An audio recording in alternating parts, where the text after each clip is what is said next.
এই ভিডিওতে আমার দেখানো আছে হরিদ্বার থেকে চামোলি কিভাবে যাব, চামোলি থেকে গোপেশ্বর, গোপেশ্বর থেকে সাগর কিভাবে যাব, সাগরে কোথায় থাকব, সাগরে কি কি ঘোরার জায়গা আছে, সবই দেখানো আছে এই ভিডিওতে। আপনারা পুরো ভিডিও দেখলে তবেই জানতে পারবেন আমি কোথায় কি গেছি আর কিভাবে কি গেছি, এবং রুদ্রনাথ মন্দিরও কিভাবে গেছি। পাহাড়ে যে কোনো জায়গায় ভ্রমণ করতে গেলেই সকাল সকাল বেরোতে হবে। আমরা সকাল 4:30টার সময় বেরিয়ে পড়লাম কালিকামলি থেকে। এখন সোজা হেঁটে যাব হরিদ্বার স্টেশন, আর তার অপোজিটে বাস স্ট্যান্ড, আর তার পাশেই হচ্ছে বোলেরো স্ট্যান্ড। আমি বোলেরোতে যাব চামোলি। চামোলির ভাড়া নিয়েছে হরিদ্বার থেকে 900 টাকা। এই সামনে স্টেশন আর তার অপোজিটেই বোলেরো স্ট্যান্ড, আর আমাদের বোলেরো তার অপোজিটে ওই যে দাঁড়িয়ে।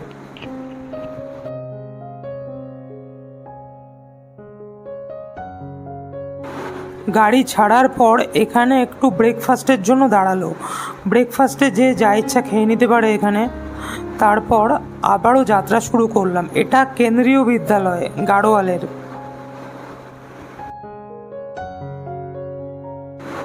এই জায়গাটার নাম নন্দপ্রয়াগ। একজন নামলো, তাই আমি সামনে বসার জায়গা পেলাম। আর পেছনে আমার মা বসে আছে আর দিদি বসে আছে, আর যিনি চালাচ্ছেন তার নাম হচ্ছে আশিস। এনার ফোন নাম্বার আমি ডেসক্রিপশন বক্সে দিয়ে দেব। হরিদ্বার থেকে চামোলির যাত্রাপথটা বেশ লম্বা। হরিদ্বার থেকে চামোলির দূরত্ব 240 কিলোমিটার। বোলেরোতে আমাদের সময় লেগেছে 7 ঘন্টা, আর পার হেড 900 টাকা করে ভাড়া নিয়েছে। আমরা লোক কম ছিলাম, তাই আমরা বোলেরোতে গেছি। আপনাদের যদি লোক সংখ্যা বেশি থাকে আপনারা পার্সোনাল গাড়ি বুক করেও যেতে পারেন, তাতে আপনাদের যাত্রাটা আরও কমফর্টেবল, আরও সুন্দর হবে। এটা চামোলি। চামোলিতে নামলাম। এখান থেকে গোপেশ্বর 10 কিলোমিটার। এখান থেকে কোনো শেয়ার ট্যাক্সি ধরে আমি এখন যাব গোপেশ্বর, আবার গোপেশ্বর থেকে সাগর যাব।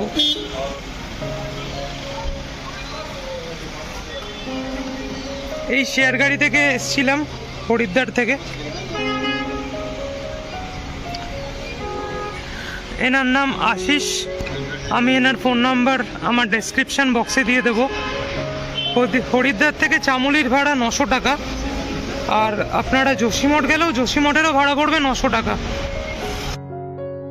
গোপেশ্বরের যাওয়ার গাড়িতে উঠলাম চামোলি থেকে। ডান দিকে যে রাস্তাটা গেছে এটা যোশীমঠের দিকে, সোজা চলে গেলে বদ্রীনাথ, আর বাঁদিকের রাস্তা দিয়ে সোজা গেলে পড়বে গোপেশ্বর, যেখান দিয়ে আমরা রুদ্রনাথের উদ্দেশ্যে যাব। চামোলি থেকে গোপেশ্বরের দূরত্ব 60 কিলোমিটার। সময় লাগে 2.5 থেকে 3 ঘন্টা, আর ভাড়া নেয় 40 টাকা। যাত্রাটা বেশ ভালো, রাস্তা ভালোই আছে চামোলি থেকে গোপেশ্বরের, কিন্তু গোপেশ্বর থেকে সাগরের রাস্তাটা কিছু কিছু জায়গায় একটু খারাপ আছে। গোপেশ্বরে এখানে নামলাম। এবার সাগরের গাড়িতে আমরা উঠছি। এই গাড়ি করে আমরা সাগর যাব। গোপেশ্বর থেকে এখন আমি সাগর গ্রাম যাচ্ছি। সাগর অব্দি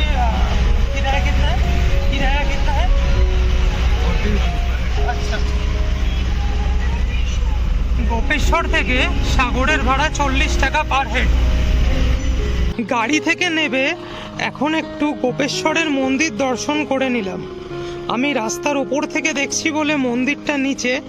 এই মন্দিরের নিচেও যাওয়া যায় এই সিঁড়ি দিয়ে গেলে। এই মন্দিরেই রুদ্রনাথের ঠাকুর রাখা হয়। এটাই হচ্ছে গোপেশ্বর গ্রাম আর গোপীনাথ মন্দির। গোপেশ্বর থেকে সাগরের দূরত্ব 5 কিলোমিটার। সময় লাগে আধ ঘন্টা মতো।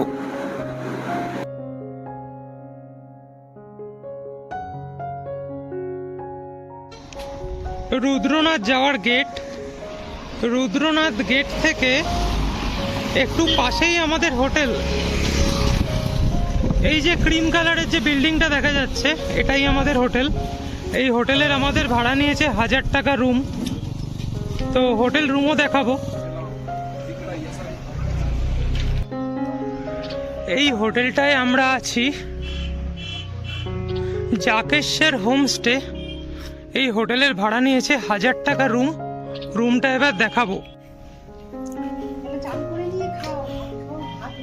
এই হচ্ছে আমার ঘর।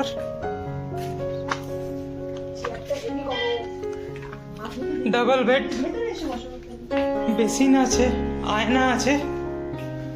এখন কারেন্ট নেই তাই একটু অন্ধকার। বাথরুম কোমোড, মোটামুটি বাথরুম বড়ই আছে। এখানে চেয়ার টেবিল সবই আছে। এই ঘরের মূল্য নিয়েছে 1000 টাকা। এই আঙ্কেলের হোটেল এটা, রাকেশ্বরী হোমস্টে, জেকে হোমস্টে, মন্দিরের গেটের একদম কাছেই। তো আমি তো ঘরের ভিউ আগে দেখিয়েছি, এখন এখানে বসে খাবো, সেই খাওয়ার ভিউটা দেখাবো। এখানেও খাওয়া যায়, আবার যখন রোদ পড়ে যায় তখন এখানে বসেও খাওয়া যায়।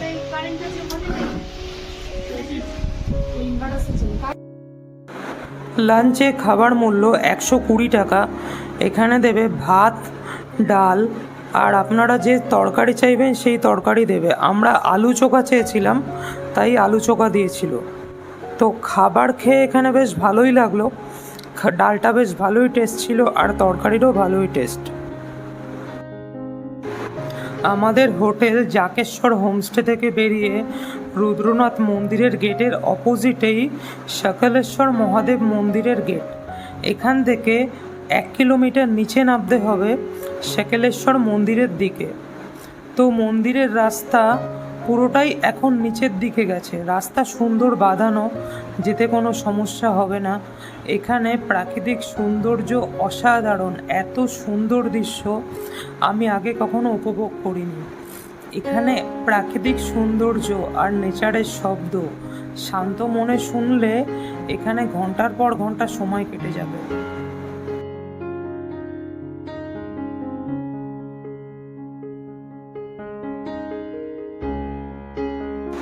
এখানে পাহাড়ের ধাপ কেটে চাষের জন্য জায়গাটা আরও বেশি সুন্দর লাগছে। এখন কিছুক্ষণ এই ঢালাই রাস্তা দিয়ে যেতে হবে। ঢালাই রাস্তা পার করলেই সুন্দর বাঁধানো রাস্তা, এরপরে সমান রাস্তা। ওখানটাও খুব সুন্দর, ওখানে অনেক ফটোগ্রাফি করা যাবে আর অনেক রিলসও করা যাবে, তার জন্য খুব আদর্শ এক জায়গা।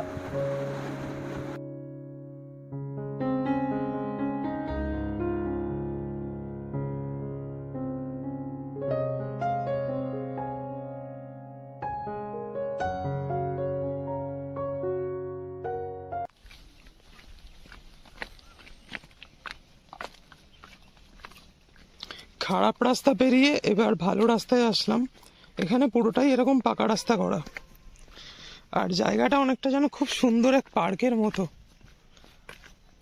কি সুন্দর ভিউটা না, পাহাড়ের নিচ দিয়ে, পাহাড়ের মাঝখান দিয়ে টপে সব বাড়ির নিচগুলো যে মন্দির, আবার নিচে জমির চাষ দেয়।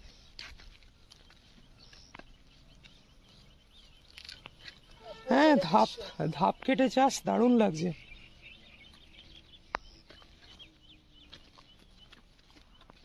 আমরা একদম আরামে বলো এসে ঘুমিয়ে পড়লাম, যা বন্ধু করে সন্ধ্যা হয়ে যাচ্ছে। তারপরে যদি চলে তো যাই, আমরা তাই একটু নিয়ে এসেছি।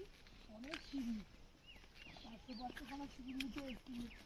আচ্ছা আচ্ছা, ঠিক আছে ঠিক আছে।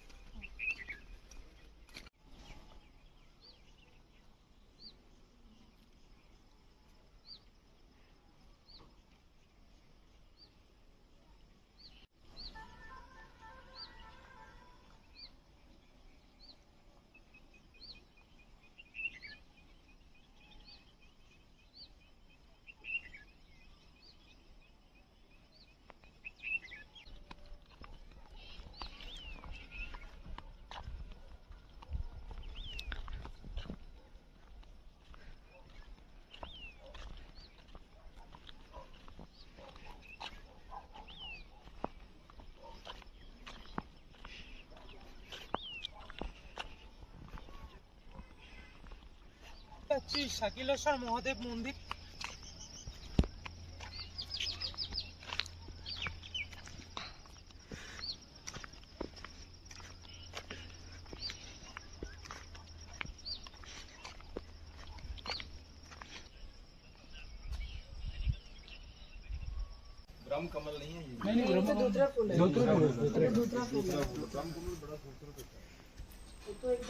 এই আমি চলে এলাম শাকিলেশ্বর মহাদেব মন্দির।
সকালেশ্বর মহাদেব মন্দির দেখে বাঁদিকে ঢুকলে একটা শিব মন্দির পাবো, যেটা এই ছোট শিব মন্দিরটা, এই শিবলিঙ্গটা খুবই ছোট কিন্তু খুব সুন্দর। হর হর মহাদেব। আর এটা একটা চণ্ডী মন্দির। চণ্ডী মন্দিরের বাহন সবসময় এক সিংহ থাকে।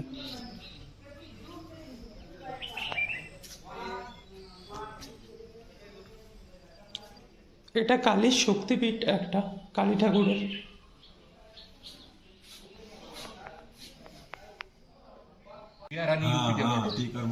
म्हणजे कर्मनाशक जर तुम्ही पाय जर तुमचं कर्मनाश तिथे काही फायदा नाही. अच्छा, ती पण नाही. ती तर पायची सुद्धा नाहीये.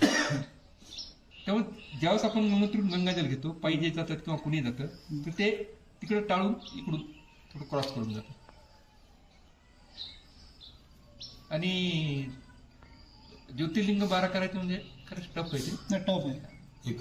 আমরা চা পেলাম গুরুজির বানানো। ওই যে গুরুজি গেল মন্দিরে, ওই গুরুজি এখানে রান্না নিজেই করেন।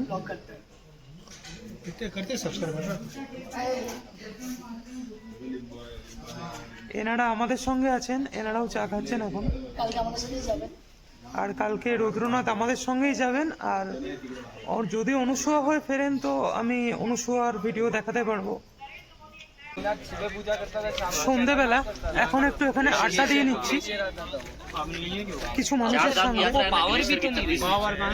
अब खाने में भी क्या है तो अब वो अब ब्रश आप एक ही पूजा कर लो। अब पैसे तो वाली बात है। मैं 12 बजे खड़ा था, एक मिनट और आया।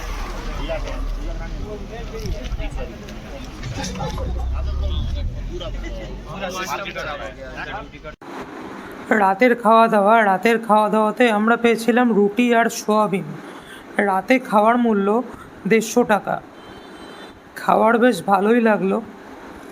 কালকে রুদ্রনাথ যাব, তাই আজকে তাড়াতাড়ি খাওয়া দাওয়া করে ঘুমিয়ে পড়ব। কালকে সকাল 4টের সময় বেরোবো রুদ্রনাথের জন্য। সাগর ভিলেজ থেকে তো ভোর 4টের সময় রুদ্রনাথের জন্য বেরিয়ে গেছিলাম। এবার রুদ্রনাথ থেকে যাত্রাপথে লিট্টি বুগিয়ালে কোথায় ছিলাম, কি খেয়েছি, কি পাওয়া যায়, রুদ্রনাথ মন্দিরের সামনেই বা থাকার ব্যবস্থা কেমন, জলের ব্যবস্থা কেমন, খাওয়া দাওয়া কেমন, সবই দেখানো আছে আমার নেক্সট ভিডিওতে। রুদ্রনাথ সম্বন্ধে জানতে গেলে আমার নেক্সট ভিডিও অবশ্যই দেখবেন। আর রুদ্রনাথ মন্দিরে পুজো দেওয়া বা আরতি কীরকম সবই দেখানো আছে। আমার সাগর গ্রামের কিছু ফটোগ্রাফি। আমার ভিডিও যদি ভালো লাগে তাহলে লাইক এবং সাবস্ক্রাইব করবেন। আর সাথে যারা আমার ভিডিও নতুন দেখছেন তারা বেল আইকনটা টিপে রাখবেন, যাতে আমার নতুন ভিডিও পোস্টের সাথে সাথেই আপনার ফোনে নোটিফিকেশান চলে যায়। Thank you.